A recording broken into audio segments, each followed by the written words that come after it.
Bismillahirrahmanirrahim. Assalamualaikum warahmatullahi wabarakatuh. Kita lanjutkan kuliah pengendalian dan penjaminan mutu, materi yang ketiga, yaitu tentang sampling penerimaan untuk atribut yang kedua.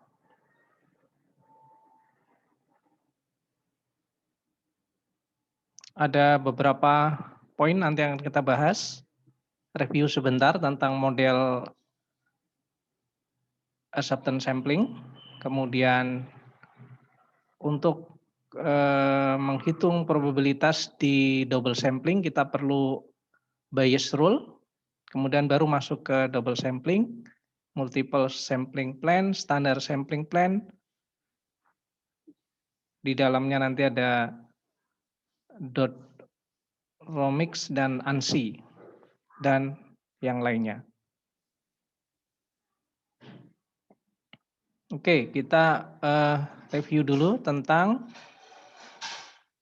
rencana sampling. Jadi berdasarkan capaian pembelajaran mata kuliah, sekali lagi CPMK, Anda sebenarnya cukup melihat gambar ini ya. Ini itu yang akan dicapai dalam capaian pembelajaran mata kuliah. Itu Anda mampu membuat rencana sampling. Nah, informasi dari rencana sampling itu adalah dari AQL dan LQL.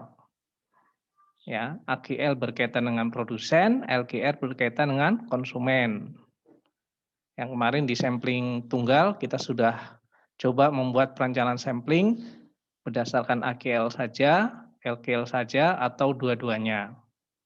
Nah, setelah kita temukan rencana sampling, misal untuk jumlah lot 2000 N untuk yang sampling tunggal ya, N-nya sama dengan 60, C misalkan 2. Nah, rencana sampling tadi itu bisa kita lihat performansinya itu dengan kurva OC. Anda sudah belajar tentang kurva OC, bagaimana cara membuatnya dan seterusnya.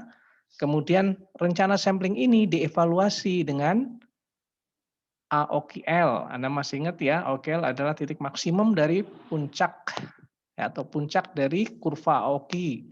Kemudian ATI, ya ini ketemu ATI-nya, kemudian ketemu ASE-nya. Jadi nanti sekali lagi kalau Anda sudah membuat rencana berdasarkan informasi AQL, LQL, ketemu rencana samplingnya, Anda lihat performansinya dengan kurva OC dan evaluasi dengan 3 evaluasi ini.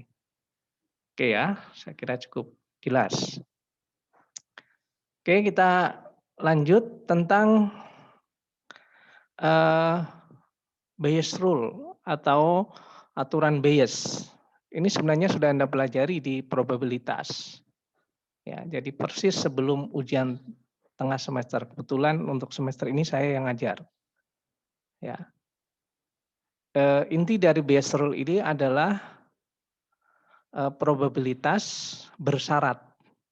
Ya, jadi kalau saya melakukan sesuatu, kemudian berikutnya saya lakukan, nah probabilitas berikutnya itu bergantung pada probabilitas sebelumnya. Nah ini kita kenal nanti dengan aturan Bayes atau teorema Bayes.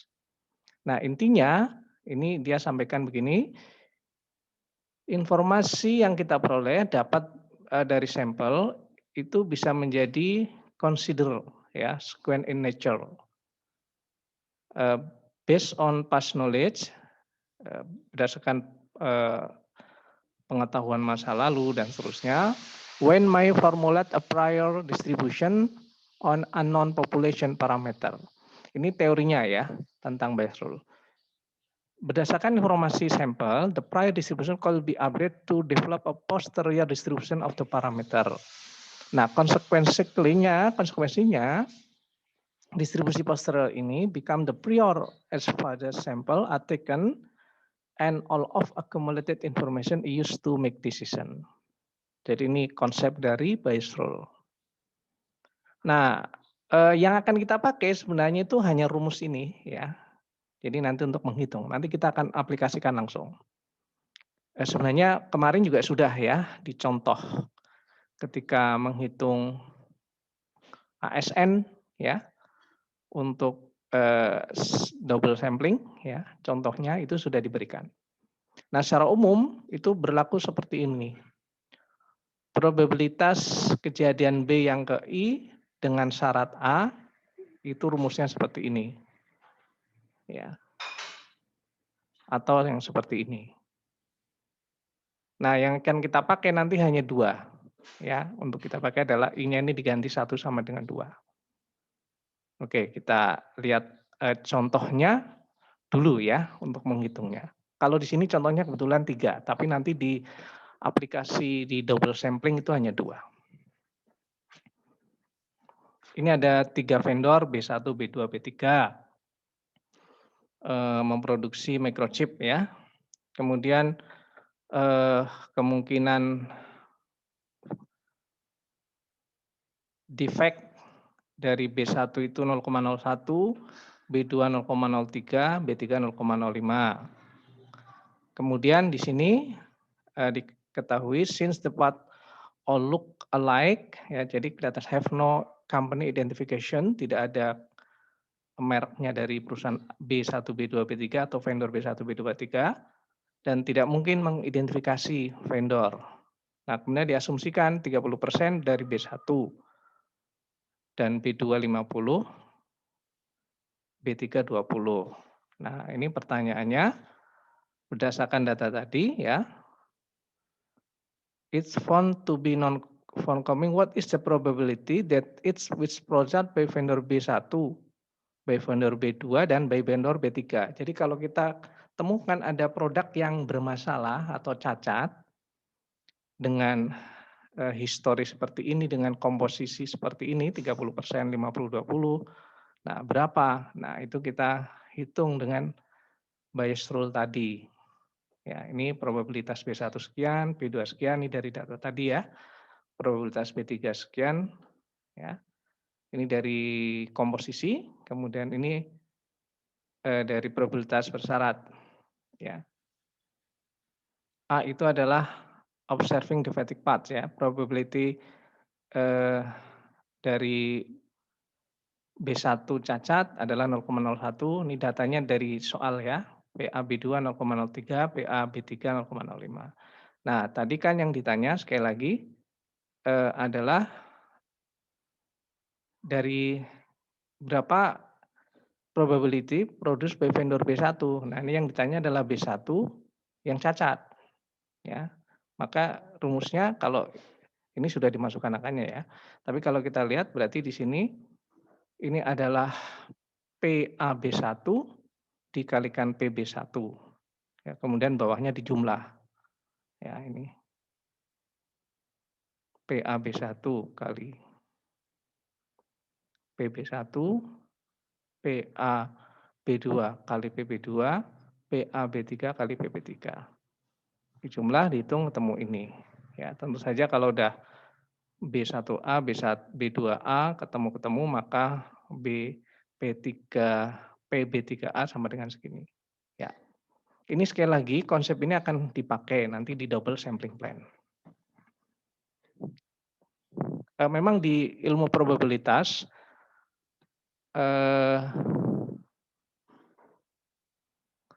materi teorema Bayes ini termasuk materi yang cukup sulit ya kalau tidak hati-hati. Oke, kita masuk ke double sampling plan. Sekali lagi, ini beberapa parameter dalam double sampling plan. Yang pertama adalah N1, jadi size of the first sample. C1, acceptance number-nya. R1 atau D1 ya, karena di bukunya Montgomery pakai D1. Jadi ini saya kombinasikan bahannya dari Montgomery dan dari Mitra. Kemudian N2 size of second sample, C2 acceptance number of second sample, dan R2 atau D2 adalah rejection number of the second sample. Ini berbeda operasionalnya. Kalau di tunggal itu kan sekali lagi misalkan Anda punya lot 1000 misalkan, N-nya diambil 50. Misalkan C-nya 2. Kalau C lebih kecil sama dengan 2, diterima lotnya. Kalau C lebih besar 3, 3, 4, dan seterusnya ditolak. Itu sederhana ya kalau sampling tunggal. Tapi kalau sampling ganda kita punya aturan yang oleh Montgomery dibuat seperti ini. Ya, ini contoh N besarnya misalkan diketahui 5.000 misalkan. Kemudian double samplingnya adalah begini, N150, C11, N2 100, C2-nya 3. Ya, jadi bukan, sekali lagi tolong di garis bawahi, bukan kemudian diambil 50, kemudian kalau C1-nya lebih kecil sama dengan 1 diterima, ada benarnya, tapi tidak kemudian mengambil N2 100, kalau C2-nya lebih kecil sama dengan diterima, tidak, ya, tidak sederhana itu. Nah, aturan mainnya adalah seperti ini. Ya, kita lihat urut-urutannya. Ini harus dalam tanda kutip dihafal ya. Walaupun nanti ujiannya terbuka ya, nggak memungkinkan kita ujian tertutup dalam seperti ini ya. Sekali lagi, bagaimana operasional dari kalau ada rencana sampling N150, C11, N2 100, dan C2 3. Yang pertama, ambil secara random, sekali lagi 50. Ya, dari 50 tadi dilihat. Ya, sekali lagi dari 50 tadi dilihat. Dicek satu. Kemudian kita hitung D1 atau tadi R1 ya. Number or observer defective. Jadi jumlah yang cacat. Oke. Jadi dari 50 diambil ya, dihitung jumlah yang cacat.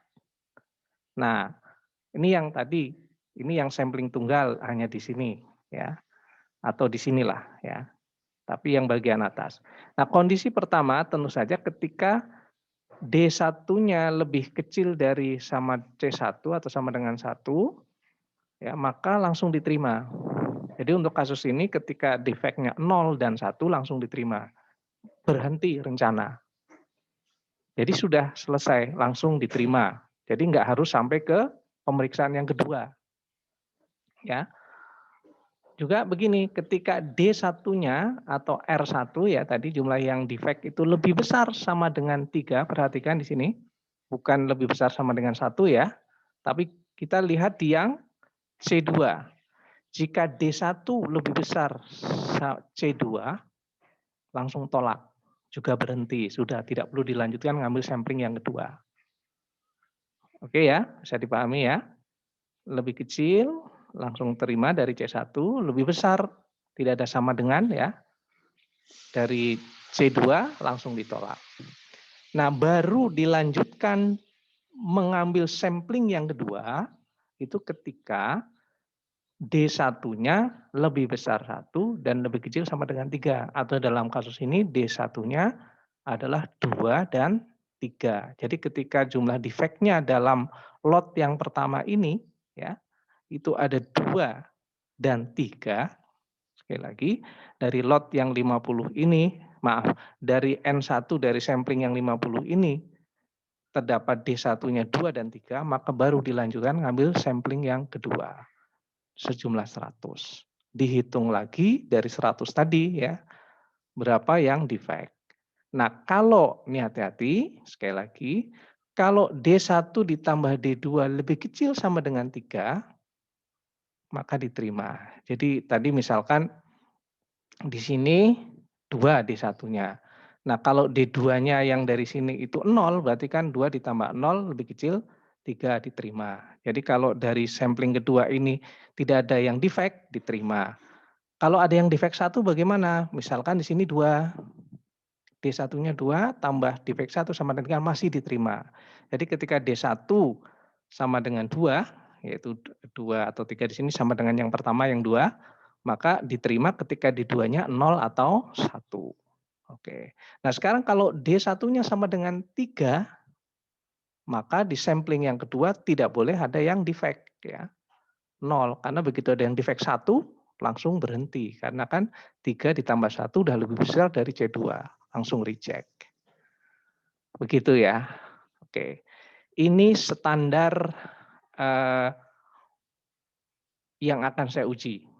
Jadi kalau saya berikan misalkan pertanyaan, jelaskan bagaimana operasional double sampling plan dengan N160, C12, N2 100, C25 misalkan.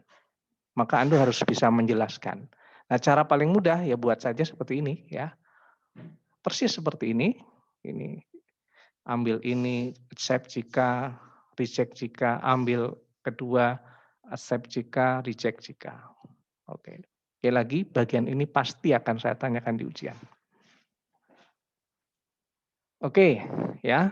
Nah, apa keuntungannya? Tadi sebagian sudah saya sampaikan. Keuntungan dari sampling ganda dibanding sampling tunggal adalah bisa mereduksi jumlah item yang diinspeksi. Jadi misalkan sampel pertama dalam sampling ganda lebih kecil dari sampling tunggal, ya, maka jika lot diterima atau ditolak, ongkos inspeksi lebih rendah. Nah, jika memungkinkan, juga memungkinkan menolak lot tanpa harus menginspeksi sampel yang kedua. Sama juga, sama memungkinkan menerima lot tanpa harus menginspeksi sampel yang kedua. Oke, tadi sudah saya sampaikan. Oke, tadi kan kita untuk sampling plan itu kan dievaluasi dengan object curve ya, performansinya kita evaluasi. Nah, ini tadi yang kita pakai untuk oh belum yang ini maaf ya. Nah, jadi ini kita gunakan object curve untuk sekali lagi mengevaluasi performansi, untuk melihat performansi ya. Ini probabilitas ini sekali lagi kita sudah main ke probability ya. Kalau tadi kan hanya menghitung hanya operasionalnya. Misal PA1 probability accepting lot the first sample, PA2 probability lot sample on the second sample. The combined probability of acceptance is given by ini jumlahnya ya. Misalkan X1, X2 adalah observed number non-conforming item. Jadi kalau tadi itu C1, C2, ini X1, X2. The first and sample, maka probabilitas yang pertama adalah seperti ini, ya PA2 seperti ini. Ini rumusnya. Dan jumlahnya seperti ini. Nah, contoh ya. Let's consider a double sampling plan. N besar 3000, N140, C11 atau X1 ya, R15, N250, C25 dan R26. For a lot proportional conforming P-nya 0,03. Kalau untuk membuat object curve itu kan peta antara P proportion dengan PA ya, probability ya. Maka kita cari. To find the probability acceptance of PA1 we have N1P. Ini kemarin sudah saya beritahu ya cara mencarinya ya. Silakan dilihat kembali di materi berikutnya. Dengan tabel A2 didapatkan PA1 sama dengan P X1 lebih kecil sama dengan 1 sama dengan 0,03. Jadi probabilitas diterima dari sampling yang pertama adalah 66,3%.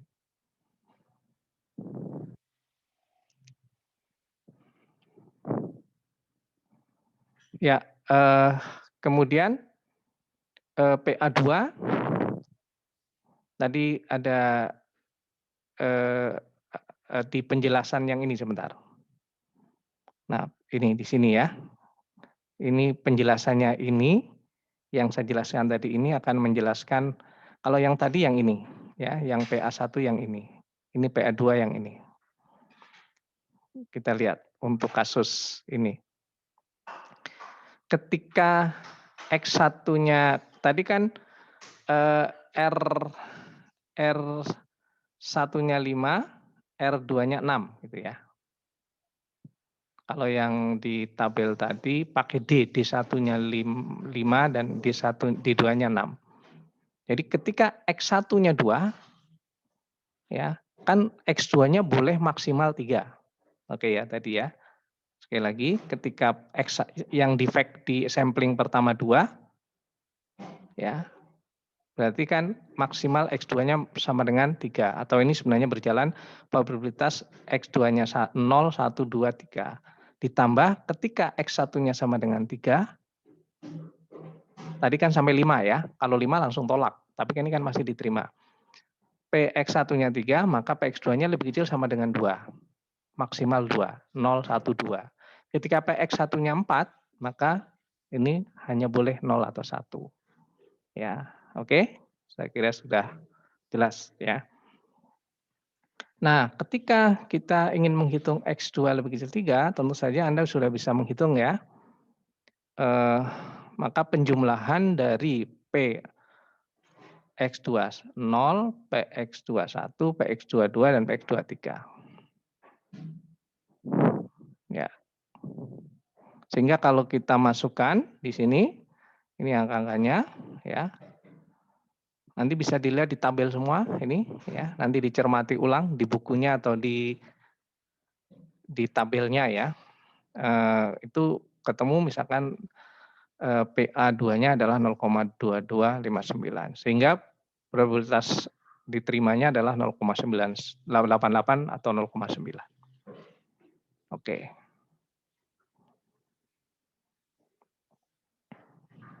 Ini UC curve-nya dan grafiknya kalau ya untuk tadi kan P-nya adalah 0,03 ya.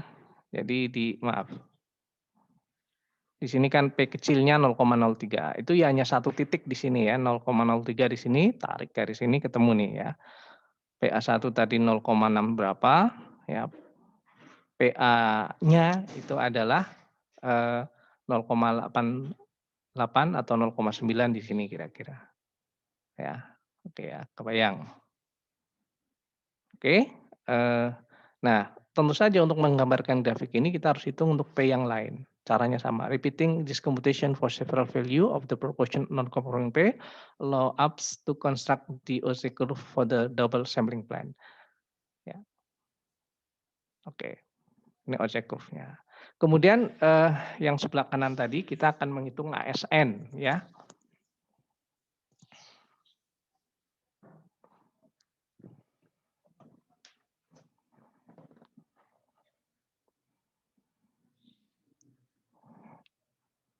Untuk yang sama kita hitung ya.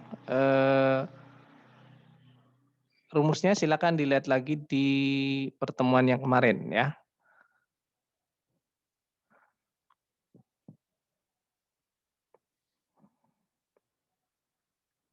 P1 adalah PX lebih kecil sama dengan 1 ditambah PX lebih besar sama dengan 4.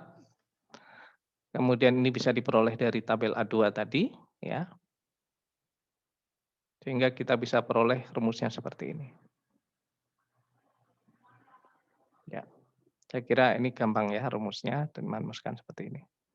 P1-nya juga mudah dihitung.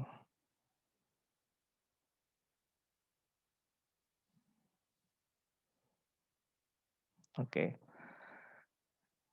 Ini kalau dibuat kurvanya untuk P yang berbeda. Tadi kan hanya P untuk 0,03. Ini sama dibuat. Nah, ya. Oke. Nah, yang menarik adalah ini coba perbandingan antara double sampling plan berbagai kurva. Ini misalkan yang single kan sama dengan N ya. Kalau sampling plan kurvanya barusan seperti ini ya. Di mana ada P1, P2 dan yang ini adalah double sampling plan with curtailed inspection ya, dengan inspeksi yang ditentukan. Oke. Kemudian kita lihat ATI-nya. Sama ini tinggal dimasukkan rumus saja ya, tadi sudah diketahui. Sebelumnya PA1 dan PA2 sekian. Dimasukkan ke rumus. Ini kalau dibuat kurvanya untuk P. Proporsi dari mulai 0 sampai 0,2. Oke ya, itu cara operasional dan contoh dari evaluasinya. Nah, sekarang kita masuk bagaimana cara mendesain ya. Tadi kan operasional sekali lagi dan cara rumus menghitungnya. Sekarang bagaimana mendesainnya ya. Sama di sebelumnya Jadi selalu berkaitan dengan producer risk dan consumer risk. Alpha, beta. Producer itu AQL, tadi ya masukan AQL producer, kemudian consumer adalah LQL. Nah, di double sampling plan ini ya, itu biasanya kita mengasumsikan, jadi jumlah N yang kedua itu sama dengan N sama dengan 1 atau N2 sama dengan 2 kali N1.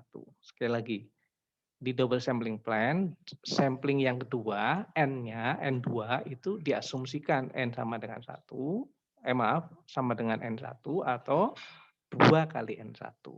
Dan kita akan gunakan tabel ya yang dikenal dengan graf tabel. Nanti tabel 10 dan 10.6 dan 10.7.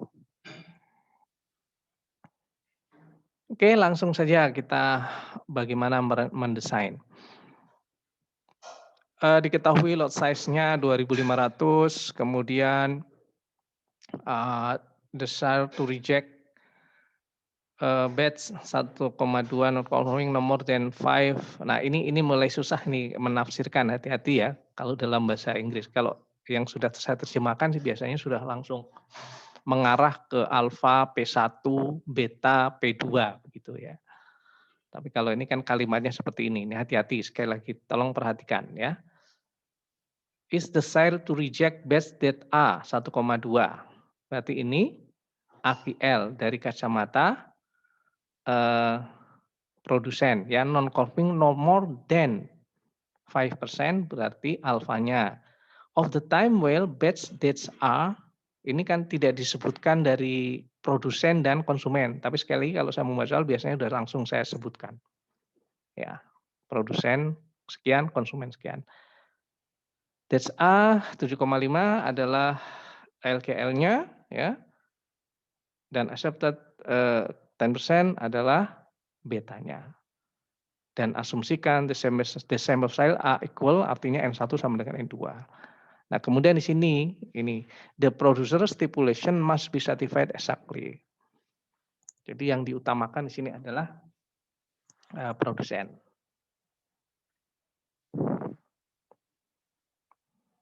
Nah, kalau kita lihat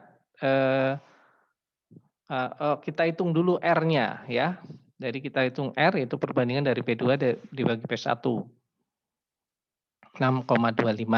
Nah, kemudian dari 6,25 dilihat tabel 10,6.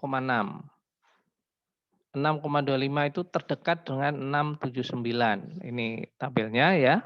Ini lebih dekat ke sini ya. 6,79. Oke. It's accepted number A C1 0, C2-nya 2. Oke. Jadi ini nanti tolong dibaca, saya ingin menjelaskan lewat tabelnya langsung. Jadi tadi ketemu R-nya ini ya, Anda lihat di acceptance number-nya di sini. Ya. Oh, pertama sampling plan ini, maaf, tabel ini tuh memang sudah dirancang. Jadi kalau N1 sama dengan N2, alfanya 0,05 dan betanya 0,1 pakai ini. Tapi kalau alfanya beda, betanya beda tidak bisa pakai ini. Ya. Jadi kalau di ujian ya saya nggak mungkin neko-neko. Kalau di tugas, saya mungkin akan menyengaja alfanya beda supaya Anda mencari tabel yang sesuai. Betanya beda supaya Anda mencari tabel yang sesuai. Tapi kalau di ujian ya yang penting Anda bisa tahu prosedurnya ya. Jadi sekali lagi kalau kita lihat di sini N1 sama dengan N2 ya, alfanya dan betanya di sini udah kelihatan ya. Tadi ketemu R-nya sekian, Anda ke sini ya, C1-nya 0, C2-nya 2.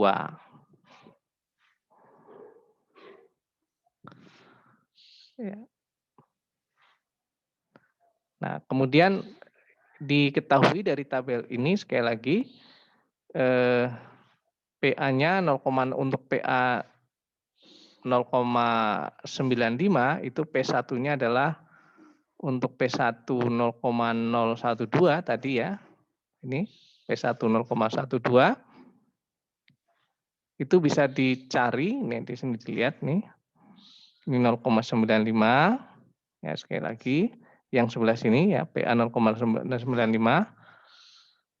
dengan proporsi yang 0,012 P1-nya, maka kita masukkan ke sini. Ini adalah ASN dibagi N1. Ya, ASN dibagi N1.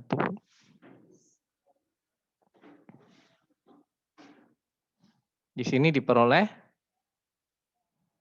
sekali lagi, sorry, saya ingin memastikan saja dulu bahwa N1 P1 ini berlakunya untuk P yang 0,012 tadi ya. Kemudian ketemu ASN di sini, nah ini dimasukkan ASN dibagi 1340 ya, dibagi 36.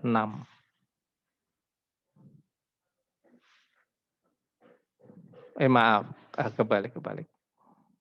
ASN dibagi N1 ini 1,34 dikalikan 36 N1.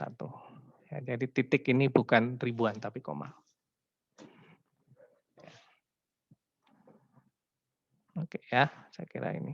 Nah, kembali ke sini kalau kita lihat di sininya dulu. Tadi kita langsung ke ASN. Ini dulu kita lanjutkan, maaf. Tadi untuk PA 0,95 the value NP1 adalah 0,3 yang ini. Saya tadi ini. Yang ini dulu, maaf, belum ASN-nya ya. Saya ulang. Jadi kita akan mencari N-nya, N1-nya ya. Jadi PA-nya di sini ketemu tadi 0,43, P-nya adalah 0,012 sehingga ketemu N1-nya 36.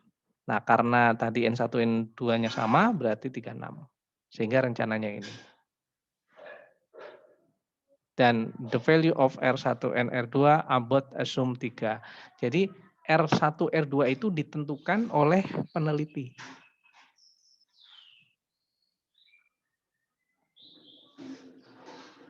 Oke?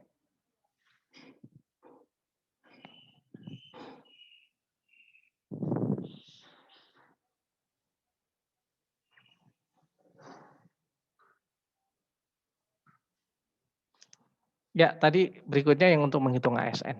Jadi sekali lagi ya, tolong perhatikan yang bagian ini. Nah, kemudian yang berikutnya adalah multiple sampling plan. Ini merupakan lanjutan dari double sampling plan. Ya, kira-kira prosesnya seperti itu. Sampel 1 20, kemudian sampel 2-nya ditambah 20, sampel ketiga ditambah 20 lagi, sehingga kumulatifnya menjadi 20, 40, 60, dan seterusnya. Certain number-nya juga ditentukan oleh rejected number ditentukan oleh kita, tetapi yang sebelah sini kita yang kita peroleh dari tabel. Tapi ini tidak kita bahas lebih lanjut. Ya. Oke, yang mudah nanti kalau tadi kan harus ya sebenarnya tidak susah juga ya. Cuma lebih mudah pakai standar sampling plan ya. Jadi use standardized sampling plan rather than compute sampling plan all day own tadi ya. Nah, kita akan membuat a set kriteria and then determine menentukan standard plan that the best match this criteria. Ada dua standar yang paling umum, yaitu ini namanya dari ANSI, ISO, ASQ, C1Z atau SQ 2013A, ini yang terbaru ya sudah berganti, atau MIL awalnya ini, MIL STD 105E. Nah, ya, as an acceptable quality level system, dan yang kedua ROMIC system, minimize average total inspection. Jadi kalau ada pertanyaan acceptable quality system, berarti gunakan ini. Kalau ada .romic yang berkaitan dengan minimize API, gunakan .romic. Oke, yang pertama, ya, MIL STD 105 atau ANSI dan seterusnya. Ini berbasis AQL, berbasis produsen.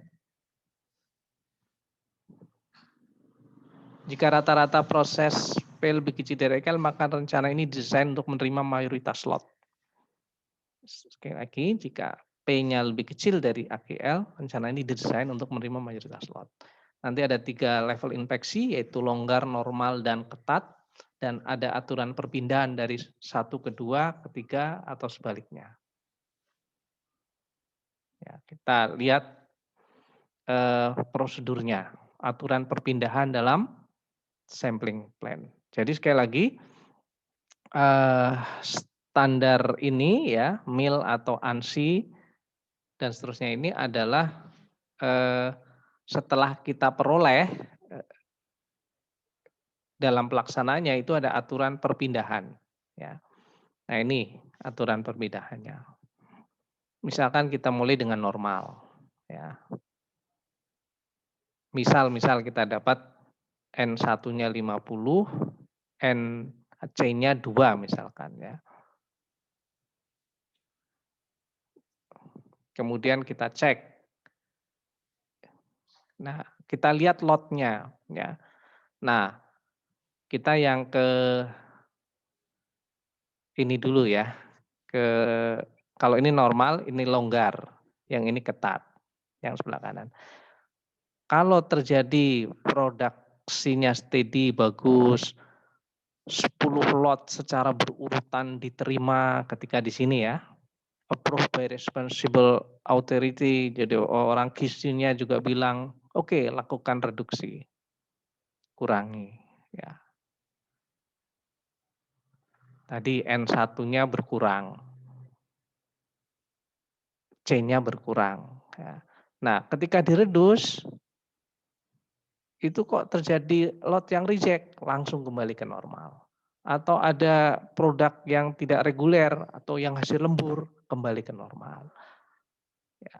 Atau lot needed the accept nor the rejected tidak kembali ke normal dan seterusnya.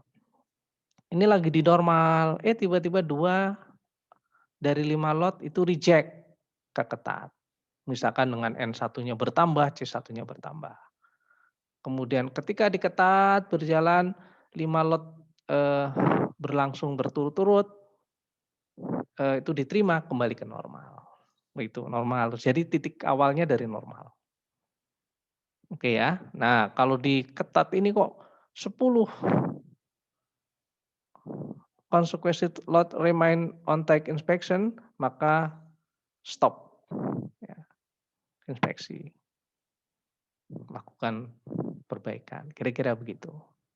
Nah, ini prosedurnya. Bagaimana cara memilih atau menentukan standar sampling bank untuk MIL STD 105E atau ASQ atau ANSI dan seterusnya. Ini langkah-langkahnya, choose AGL, choose the inspection level, determine the lot size, dan seterusnya. Kita langsung saja terapkan contoh. Untuk sampling tunggal, N-nya 2000, acceptable AGL-nya 0,65. Sekali lagi ini dari kacamata produsen ya. We will use standard to generate normal technique and reduce sampling plan decision. Oke. Kita lihat pakai tabel ya.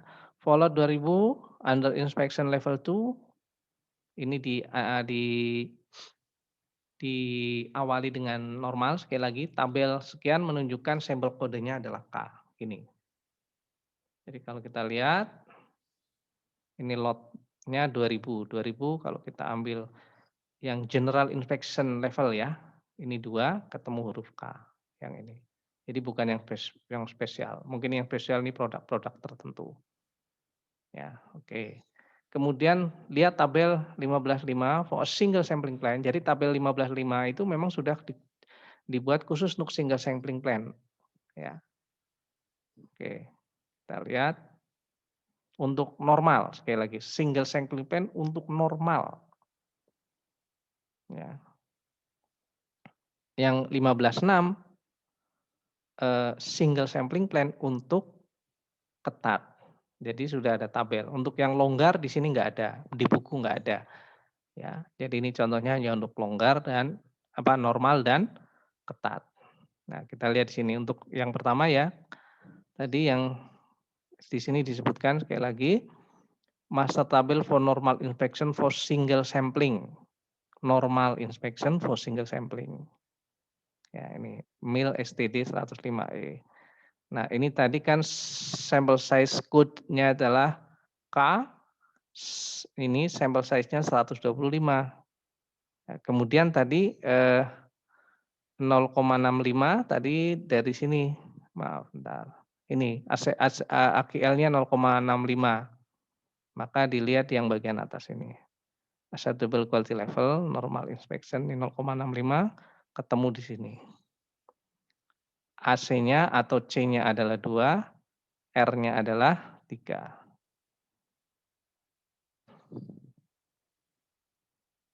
Oke ya.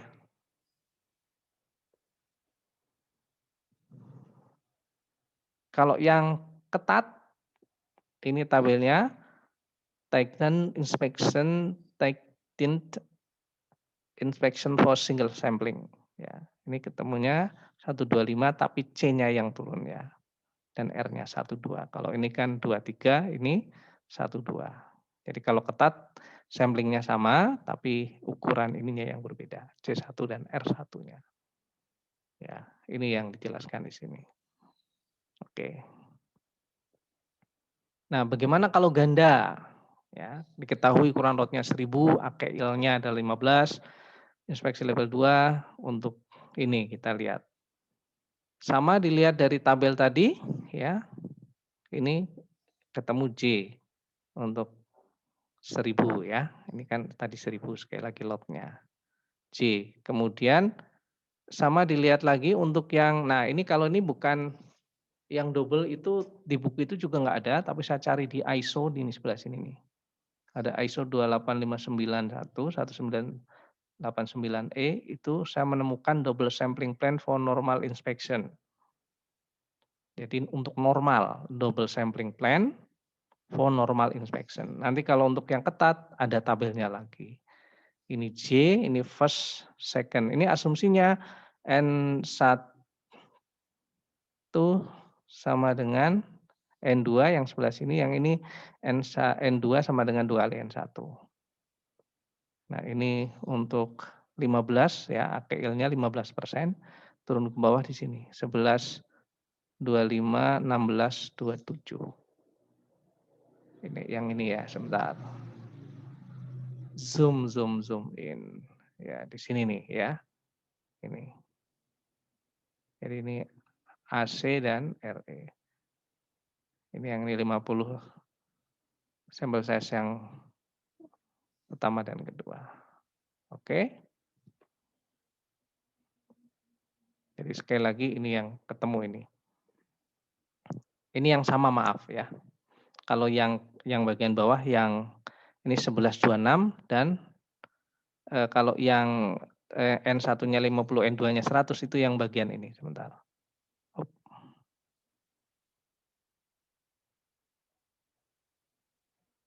Oh, oke, sorry.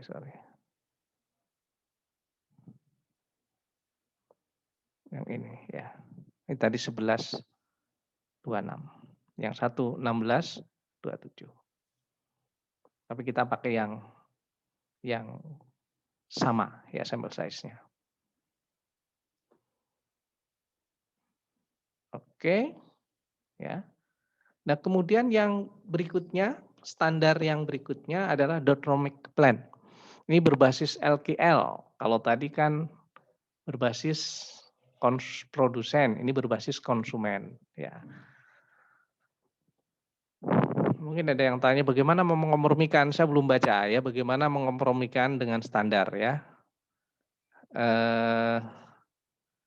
Ya caranya dikompromikannya mungkin ada cara lain ya.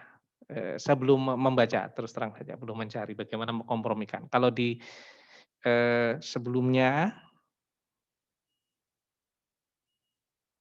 di kompromi sampling tunggal itu ya, itu kan sudah saya jelaskan ya. Mungkin itu bisa diterapkan, tapi saya belum pernah nyoba. Ya, saya juga belum pernah membaca. Termasuk yang double sampling ya tadi, saya juga belum pernah menghitung, mengkompromikan antara produsen dan konsumen. Seperti di sepekan lalu kita jelaskan itu. Oke, kita coba ini Dot-Romic Plan.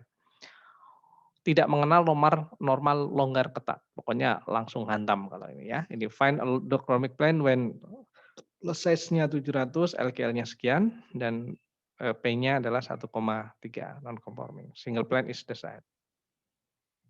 Nah, ini tabel yang digunakan 10 strip 8 ya. Kita lihat di sini. Ini lot size-nya 700. Kemudian tadi proses average-nya itu 1,3. 1,3 yang ini. Berarti ada di antara 101 1,5. Ya. Oke. Nah, dari sini kita dapatkan, oh ya maaf, ini juga Anda perhatikan judulnya. Dendrochromic single sampling plane tabel for LKL 5%. Jadi kalau LKL-nya nggak 5%, nggak bisa pakai tabel ini.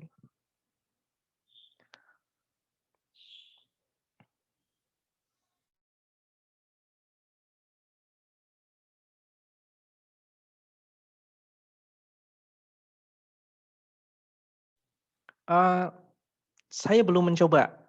Harusnya ada ya yang online. Jadi untuk berapa kita masukkan angkanya maka keluar. Tapi kalau belum ada menarik juga. Ini kita bisa buat ya. Tapi saya kira ini kerjaan besar ya. Dan bisa komersial sebenarnya. Kalau kita bisa membuat aplikasi dengan mudah. Kalau ini kita harus lihat tabel ya. Coba nanti saya coba carinya, pekan depan akan saya informasikan atau saya tulis di Classroom. Sekali lagi dengan tadi kita dapatkan N-nya 130, C-nya 3. Di mana ini bagus, ini ada informasi. Ada AOKL-nya itu 1,2. Jadi kalau ini buat kurva dengan P ini didapatkan sekian ya. Nah, ini yang disebutkan. For the sampling plan, ini sampling plan-nya ini ya dengan dendrochromic itu langsung ketemu ya. Tapi ada informasi tambahan di dendrochromic yaitu AOKL-nya 1,2. Nah, ini yang dulu kita sebut average outgoing quality level ya. Jadi tidak lebih dari 1,2. Oke.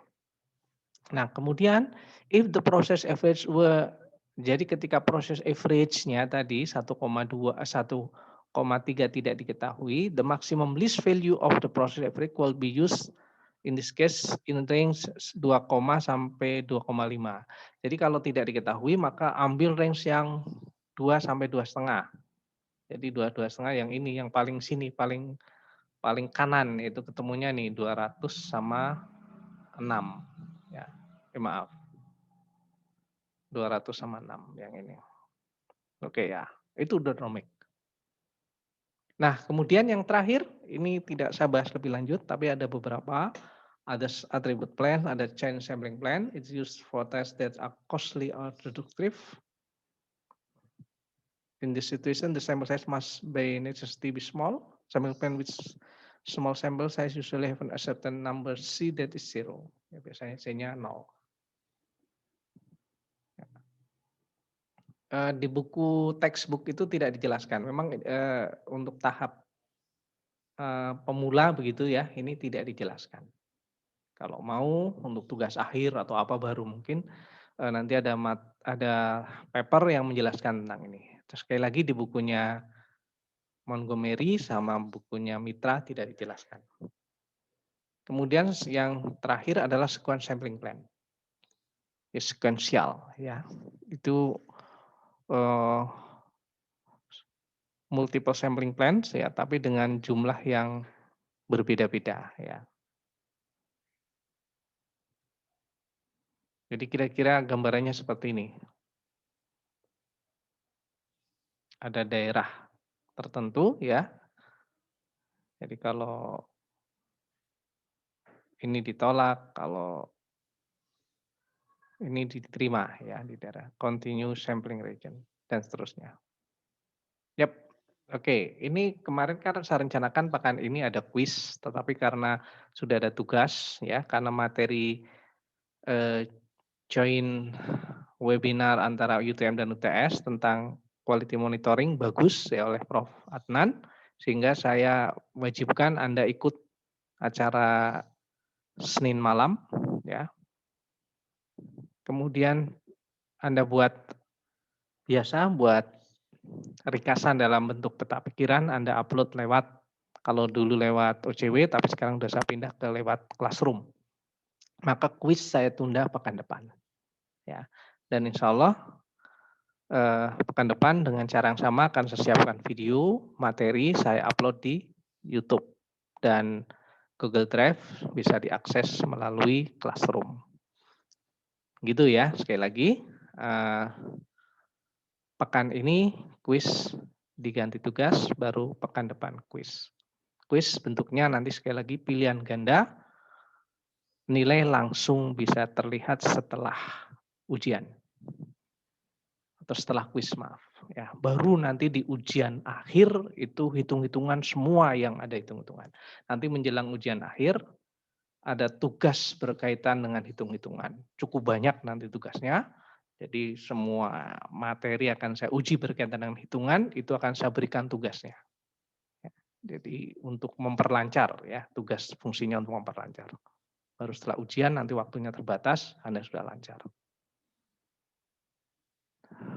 Oke, pekan depan kita akan masuk ke sampling penerimaan untuk variabel.